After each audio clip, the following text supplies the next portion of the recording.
எரேமியா தீர்க்கதரிசன புஸ்தகம் 31ஆம் அதிகாரத்தில் 25வது வசனம் சொல்லுகிறது, நான் விடாய்த்த ஆத்துமாவை சம்பூரணமடைய பண்ணி தொய்ந்த எல்லா ஆத்துமாவையும் நிரப்புவேன். விடாய்த்த ஆத்துமாவை சம்பூரணம் அடைய பண்ணி தொய்ந்த எல்லா ஆத்துமாவையும் நிரப்புவேன் என்று இந்த மாதத்திற்கு இந்த வார்த்தைகளை பிடித்து நாம் ஜெபிக்க போகிறோம். இஸ்ரவேலில் யூதா அப்படி இருந்தது. யூதா சிதறடிக்கப்பட்டது. அது கர்த்தர் கொடுத்த வார்த்தை, நான் உன்னை ஒன்று சேர்ப்பேன், எவ்வளவுக்கு எவ்வளவு உன்னை நொறுக்க சித்தமானேனோ அவ்வளவு நான் உன்னை உருவாக்குவேன்.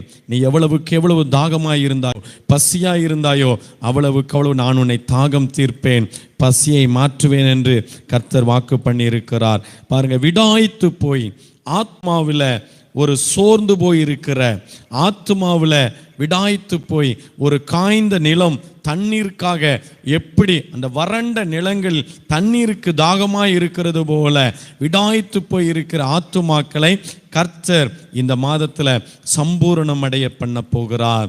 ஆத்துமாவில் ஒரு நிம்மதி இல்லாமல் அங்கு இங்குமாய் அலைமோதி கொண்டிருக்கிற ஆத்துமாக்களை தேவன் இந்த மாதத்தில் சம்பூரணம் அடைய பண்ணி தொய்ந்து போன இதற்கு மேலே எனக்கு பலன் இல்லை, இதற்கு மேலே எனக்கு இனி போராடுவதற்கு பலன் இல்லை என்று தொய்ந்து போனவர்களுக்கு கர்த்தர் சொல்லுகிறார், நான் அந்த தொய்ந்து போன எல்லா ஆத்துமாவையும் நிரப்புவேன்.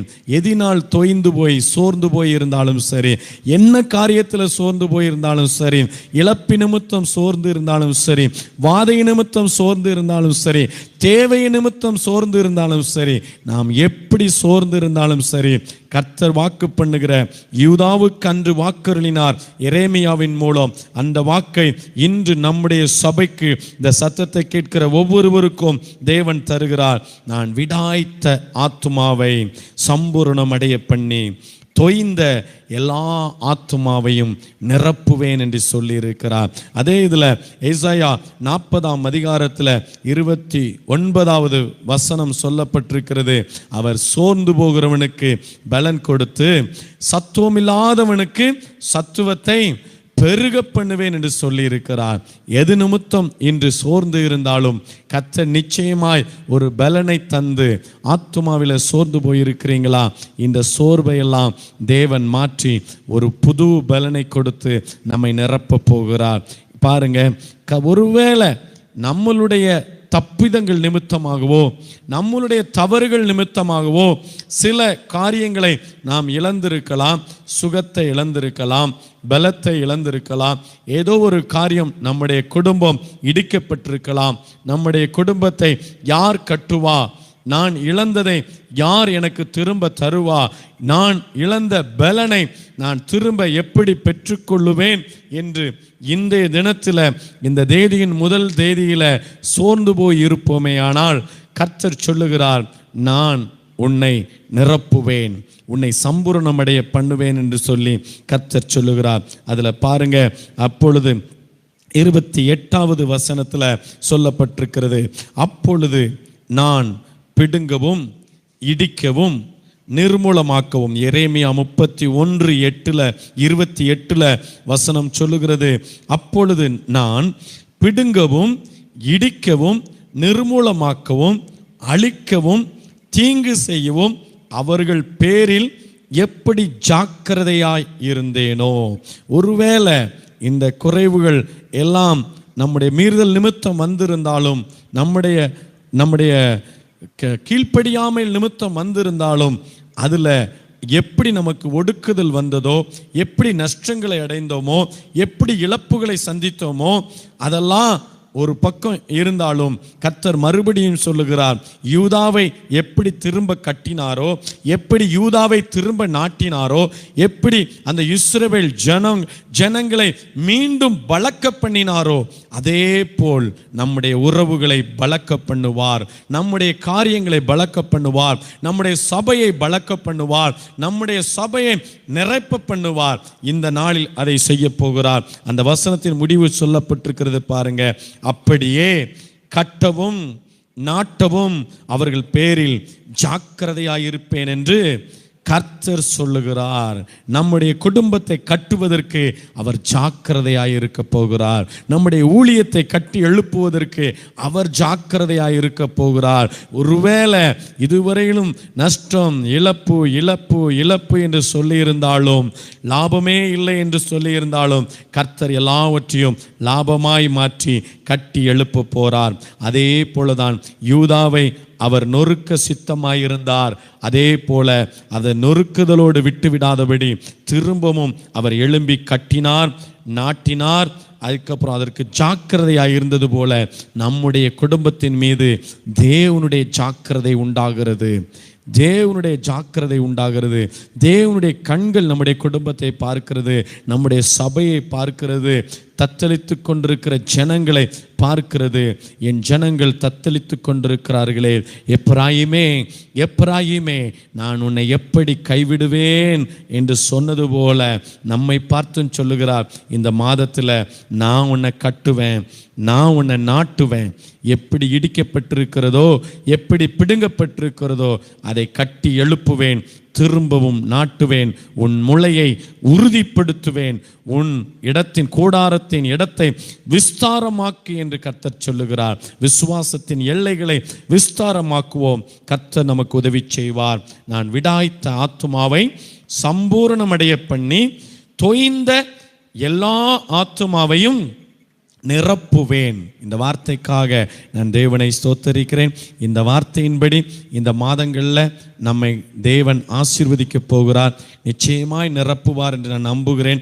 நிச்சயமாய் ஒரு சம்பூரணத்தை தந்து நடத்துவார் என்று நான் கர்த்தருக்குள் விசுவாசிக்கிறேன். ஒருவேளை அந்த யூதாவை எப்படி நிர்மூலமாக்கி ஒன்றுமே இல்லாமல் அப்படி ஒரு தேசம் இருந்ததற்கு அடையாளமே இல்லாதபடி சுட்டரிக்கப்பட்டதோ, அதே போல அவர் திரும்பவும் கட்டி எழுப்பினார். இன்றும் அந்த தேசத்தை அசைக்க முடியாத நம்பிக்கையில் இருக்கிறது தேவனுடைய நாமத்தினால. அந்த நாமம் பலத்த நாமம். அதே இஸ்ரவேலின் தெய்வத்தை தான் நாம் இன்று இந்த தேசத்திலும் ஆராதித்து கொண்டிருக்கிறபடினால ஆராதிக்கிற ஒவ்வொரு வீட்டின் மேலும் அவர் ஜாக்கிரதை வைக்க போகிறார். இந்த நாள் முதல் கொண்டு அவருடைய ஜாக்கிரதை நம்மீது இருக்கிறபடினால நம்மை கட்டப்போகிறார், நம்மை நாட்டப் போகிறார். அந்த சந்தோஷத்தின் மகிழ்வோடு திரும்பி செல்லுவோம். தேவன் தருகிற ஆசீர்வாதத்தை பெற்றுக்கொள்ளுவோம். அப்படியே ஜெபிப்போம். தேவ சமூகத்தில் இந்த வார்த்தைக்காக ஒரு விசை கைகளை உயர்த்தி, ஆண்டவரே இந்த வார்த்தைக்காக நாங்கள் உம்மை ஸ்தோத்தரிக்கிறோம்ப்பா. ஏசப்பா, அந்த புதிய மாதத்தில் ஆண்டவரே நான் விடாய்த்த ஆத்துமாவை சம்பூரணமடைய பண்ணி தொய்ந்து போன எல்லா ஆத்துமாவையும் நிரப்புவேன் என்று எங்களுக்கு வாக்கு பண்ணி இருக்கிறீங்க. இந்த வார்த்தைக்காக ஸ்தோத்தரிக்கிறோம் ஆண்டவரே. ஒரு சம்பூரணத்தின் தேவன், எங்களை நீர் சம்பூரணம் அடைய பண்ண போகிறீரப்பா. அதற்காக உமக்கு நன்றி செலுத்துகிறோம். நாங்களும் தொய்ந்து போயிருக்கலாம் ஆண்டவரே, எங்கள் சபையின் மக்கள் தொய்ந்து போயிருக்கலாம் அப்பா. ஒவ்வொருவருக்கும் ஆண்டவரே ஒவ்வொரு ஆத்துமாவையும் நீர் நிரப்புவீராக நன்மையினால. ஆவியானவர் நீர் அப்படி செய்கிறதற்காக உமக்கு நன்றி ஆண்டவரே. நீர் இஸ்ரவேலின் தெய்வம் ஆண்டவரே, நீர் நிறைவான தெய்வம் அப்பா. எங்கள் ஒவ்வொருவரை நீர் நிரப்புகிறதற்காக நன்றி நன்றி நன்றி நன்றி ஆண்டவரே. இந்த வார்த்தையின்படி ஒவ்வொரு குடும்பங்களையும் ஆசீர்வதிப்பீராக, ஒவ்வொரு குடும்பத்தின் மக்களை ஆசீர்வதிப்பீராக, படிக்கிற பிள்ளைகளை நிரப்புவீராக ஞானத்தினால. தேவையின் மத்தியில் இருக்கிறவர்களுக்கு தேவைகளை சந்தித்து என்னென்ன காரியத்தில் இருக்கிறாங்களோ நிறைவாய் மாற்றி கொடுங்க. குறைச்சலில் இருக்கிறவர்களுக்கு சுகத்தில் குறைவோடு இருக்கிறாங்களா ஆண்டவரே, என்னென்ன பண தேவைகளை குறைவோடு இருக்கிறாங்களா, எல்லாவற்றையும் நிறைவாய் மாற்றி கொடுங்க. என் தேவன் நீர் அப்படி செய்கிறதற்காக உமக்கு நன்றி அப்பா, நன்றி அப்பா, நன்றி அப்பா. ஆண்டவரே, ஜெப வாழ்க்கையில குறைவோடு இருக்கிறாங்களா, அபிஷேகத்தில் குறைவோடு இருக்கிறாங்களா, ஒவ்வொருவரை நிரப்புவீராக. ஆத்துமாவில் பலன் இல்லாதபடி ஜெப வாழ்க்கையை இழந்துட்டேனே, அபிஷேகத்தை இழந்துட்டேனே ஆண்டவரே. அநேகர் சொல்றாங்க ரட்சிப்பு கூட இழந்துட்டேனே என்று சொல்லி. ஆண்டவரே இப்பொழுதே ரட்சிப்பு பூரணப்படுவதாக, நிரப்புவீராக ஜெபிக்கிறேன் அப்பா. மீண்டும் யூதாவின் மீது ஒரு கரிசனை கொண்டு யூதாவை கட்டி எழுப்பின தெய்வம் எங்கள் சபையின் மக்களையும் இந்த சத்தத்தை கேட்கிற ஒவ்வொருவரையும் நீர் கட்டி எழுப்புவீராகப்பா. நீர் அப்படி செய்கிறதற்காக உமக்கு நன்றி. உம்முடைய கரத்தில் ஒப்பு கொடுக்கிறோம் அப்பா. எங்கள் ஒவ்வொருவரையும் நிரப்புங்க. நீர் அப்படி இந்த சபையை நிரப்புகிறதற்காக நன்றி. உம்முடைய கரத்தில் அர்ப்பணித்து செபிக்கிறோம். தொடர்ந்து நீர் எங்களை நடத்தி செல்லுங்க. இந்த மாதங்கள் ஆண்டவர் எங்களுக்கு ஆசீர்வாதமாக இருக்க உதவி செய்யுங்கப்பா. ஒவ்வொருவரையும் நிரப்பின அன்பிற்காக, கிருபைக்காக, உம்முடைய பாசத்திற்காக, உம்முடைய ஜாக்கிரதைக்காக நன்றி செலுத்துகிறோம். தாழ்த்தி வெறுமையாக்குகிறோம். உங்கள் நாமத்தை மாத்திரம் உயர்த்துகிறோம் ஆண்டவரே. துதிகன மகிமையெல்லாம் உங்கள் ஒருவருக்கே செலுத்துகிறோம். நாங்கள் சிறுகவும் உம்முடைய நாமம் என்றும் உயர்ந்திருக்கவும் எங்களை தாழ்த்தி அர்ப்பணம் செய்கிறோம். இயேசுவின் இன்ப நாமத்தில் ஜெபிக்கிறோம் நல்லருமை பிதாவே. என் ஆத்துமாவே கர்த்தரை சோஸ்தரி, என் முழு உள்ளமே பரிசுத்த நாமத்தை சோஸ்தரி. என் ஆத்துமாவே கர்த்தரை சோஸ்தரி, கர்த்தர் செய்த சகல உபகாரங்களை மறவாதே. ஆமேன், ஆமேன்.